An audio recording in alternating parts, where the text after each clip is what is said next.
My name is Bill.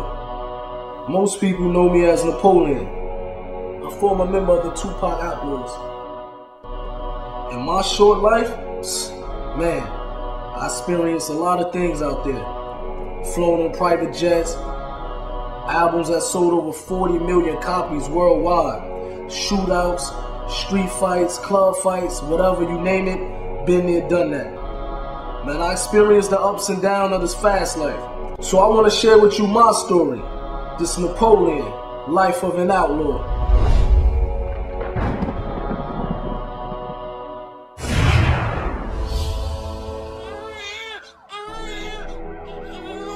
I was 3 years old when my mother and father got murdered. After they murdered my parents, me and my brothers, we was in the house with the dead bodies for 24 hours. And I remember as a kid that I was biting my mother, trying to wake her up.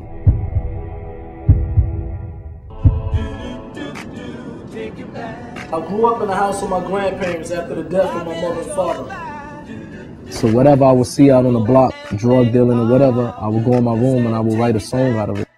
You know, it was a way for me to relieve whatever was inside of me. I was able to put it on paper. All I can remember all his life, he loved rapping. And I remember the first time I met Pop, man, he asked me to rhyme for him. I rhymed for him, we hit it off, and the rest is history. He got close with Pop. He looked at Pop like a big brother or a father figure, you know, someone to look up to. Muta was, him and Pac were bonded real tough. I think Muta had become one of Tupac's extended family members. Hey tonight. Death Row was a very fast life, man. Parties every night, private jets. We was living like kings. There was a certain amount of arrogance they all had during that time because they were on cloud nine. But I never expected to end that type of life. I never expected that life would come to an end so drastically and so soon. There's gonna be some stuff you're gonna see that's gonna make it hard to smile in the future.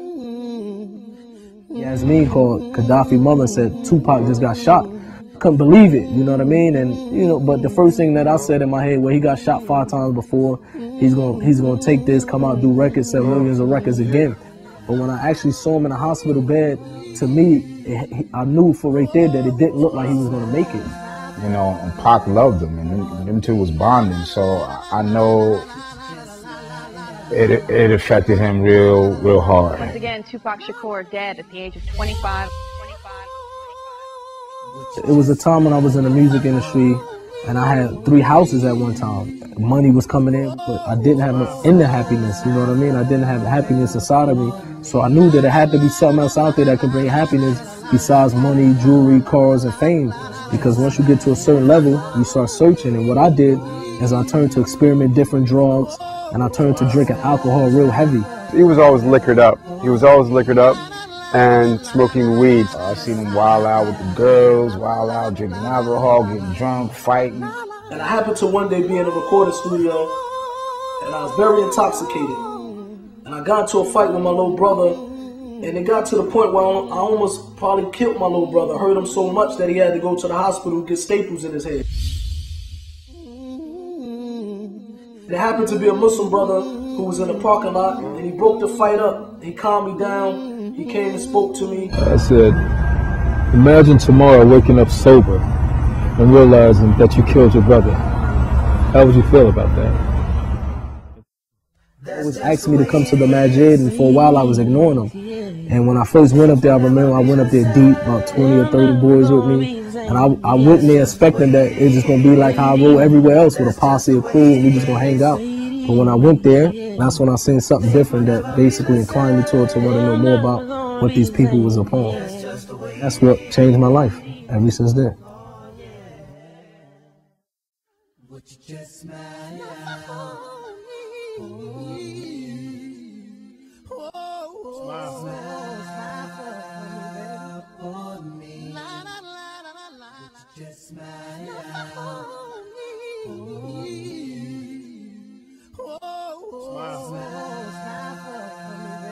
for me. La la la la la la la la la la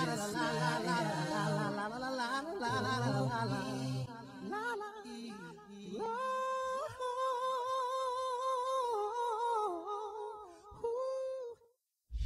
That's just the way it is. Yeah. Things will never be He got an awakening.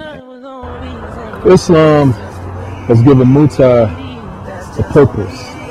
Overall, man, my brother, he's a different person now, man. I think Napoleon has changed in a way where it's beneficial to the children, beneficial to himself, to his family, and to his friends. But when I looked at him, he definitely inspired me to want to, give back to the youth and give back to the community in a way, saying that Islam only offers you. He had a lot of potential, but he also had a lot of anger and unresolved issues that I think Islam probably gave him solace and peace. Muta is a good brother, and personally, I'm striving to be more like him. Napoleon, may Allah reward you, bro. You're a good dude. You're ahead of your time. You're a leader and a sign for all of us. And, on the ride with you to the wheels fall off. Words from your little homie, your little big H. Ryder. Shalom Alaikum. Things will never be the same. They're never gonna be the same. Yeah. That's just the way it is. Oh, yeah.